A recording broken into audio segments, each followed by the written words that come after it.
कि इसमें बहुत बड़ा घपला मिलेगा। आपने कहा है कि सरकार अपने लोगों को साधने के लिए अभी भी एमओयू साइन करवा रही है। सदन के अंदर मुख्यमंत्री घोषणा कर दे वो काम हुई हो, और इतना बड़ा भी नहीं, छोटा काम है। इतना छोटा काम अगर मुख्यमंत्री नहीं कर पाए तो फिर राजस्थान का दुर्भाग्य है कि ऐसे मुख्यमंत्री के सामने ये जनता बेबस और लाचार है। किसान की फसल चौपट कर रही है, उसके लिए कोई योजना नहीं है। हमारे जो कृषि मंत्री है वो सदन में नहीं आ रहे हैं, पढ़ने के लिए भी पैसे नहीं, वो लोग भी एमओयू करके आ गए। ये जमीनें अलॉट हो जाएगी, उसके बाद में पता चलेगा कि कितना बड़ा घोटाला इन लोगों ने राइजिंग राजस्थान के नाम पर किया है। बामनवास विधायक इंदिरा मीणा हमारे साथ में बातचीत के लिए साथ में है। विधानसभा के पटल पर अपनी कई बातें उन्होंने रखी है, अपने क्षेत्र से जुड़ी मुद्दों को भी उन्होंने छेड़ा है।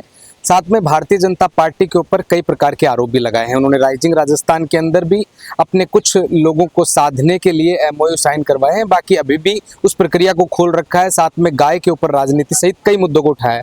मैडम, राइजिंग राजस्थान के अंदर आपने कहा है कि सरकार अपने लोगों को साधने के लिए अभी भी एमओयू साइन करवा रही है, किस तरह से? देखिए, इसमें बहुत बड़ा घपला मिलेगा और ये घपला धीरे धीरे सामने आएगा, क्योंकि अभी तक तो इन्होंने शुरुआत की है, एमओयू किए हैं, उनको छुपा के रखे हुए हैं। कुछ लोग 554 लोग ऐसे हैं जिनके बड़े बड़े एमओयू हैं। कई सारे लोग मुझे ऐसे भी मिले हैं जिनके पास घर के अंदर कुछ भी नहीं है और उसने भी लाखों करोड़ रुपए का एमओयू कर लिया। वो कहाँ से तो जमीन लाएगा, जमीन अलॉट सरकार कर देगी तो पैसा कहाँ से लगाएगा, उसको किस आधार से अपन आगे बढ़ा रहे हैं, और किस कौन सी योजना उन्होंने बनाई, कोई किसी प्रकार का रोड मैप उन्होंने बनाया नहीं। उसके अलावा बस केवल जमीन अलॉट करने का काम कर रहे हैं। ये जमीनें अलॉट हो जाएगी, उसके बाद में पता चलेगा कि कितना बड़ा घोटाला इन लोगों ने राइजिंग राजस्थान के नाम पर किया है। इंदिरा जी, आपने आरोप लगाए हैं कि कई लोग आपके पास में आए, एक दो का नाम बता सकते हैं आप जो आपके पास में आए हैं? नाम सही तो हम लिस्ट आपको उपलब्ध करा देंगे। कितने लोग ऐसे हैं जिनके पास पढ़ने के लिए, पढ़ने वाले बच्चे भी हैं इसमें, तो पढ़ने के लिए भी पैसे नहीं, वो लोग भी एमओयू करके आ गए। तो ऐसे भी लोग हैं, कई सारे ऐसे भी लोग हैं जो इनके चहेते हैं, जिन्होंने विभिन्न कंपनियों में पार्टनरशिप कर ली है और उनको जमीनें अलॉट करेंगे। हर एक जिले के अंदर एक व्यक्ति ने पूरे राजस्थान के सारे जिलों के अंदर एमओयू कर दिया और सभी जिलों के अंदर जमीन लेके बैठ जाएगा। उसको ये नहीं पूछा जा रहा कि तुम करोगे क्या, तुम्हारा आगे क्या प्लान क्या है। वो कहता है, जो जिसको भी ये जमीन अलॉट करने की बात कर रहे हैं, सीधा जमीन अलॉट करने की बात है। अगर उससे कोई पूछे, अगर कलेक्टर, जिला कलेक्टर जमीन अलॉट करे तो उस समय जिला कलेक्टर उनसे पूछे कि आप करोगे क्या, क्या क्या इसमें फैक्ट्री लगाओगे, क्या चीज करोगे। वो कहता है, उसका जवाब ये है कि मुझे पहले जमीन अलॉट करो, उसके बाद में मैं सोचूंगा कि मैं क्या करूंगा। उसके बाद जमीन अलॉट होने के बाद में वो कुछ भी करे अपनी जमीन का, उसका कोई मतलब नहीं है। तो इस तरह का ये राइजिंग राजस्थान लेकर आए हैं। बीजेपी से कोई ताल्लुकात है क्या उसमें? बिल्कुल, बीजेपी से बहुत सारे लोगों के ताल्लुकात मिलेंगे। वो आपको सारी परतें खुलेगी, सारे प्रूफ दिए जाएंगे, बहुत सारी चीजें आएगी सामने, तो इनका पर्दाफाश होगा।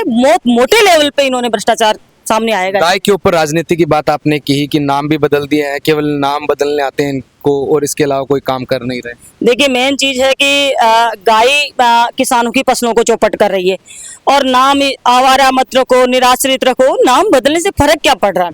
नाम बदलने के बाद उनको आसरा देना चाहिए। निराश्रित बना दिया तो उसको आसरा देना चाहिए। इन लोगों को उनके लिए कुछ करना चाहिए।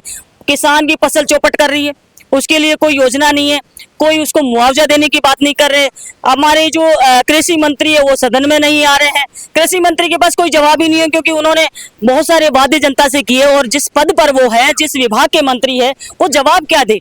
वो जनता को अपने सवालों का जो जनता पूछेगी, जो विधायक पूछेंगे, उनके सवालों के जवाब देने लायक भी इन लोगों ने छोड़ा नहीं। इसलिए वो विधानसभा से हर बार छुट्टी लेते जा रहे हैं। और उन्होंने एसआई भर्ती का भी मुद्दा उठाया, उसके अंदर भी वो कह रहे हैं कि मुझे मेरी सरकार में अपमानित किया जा रहा है।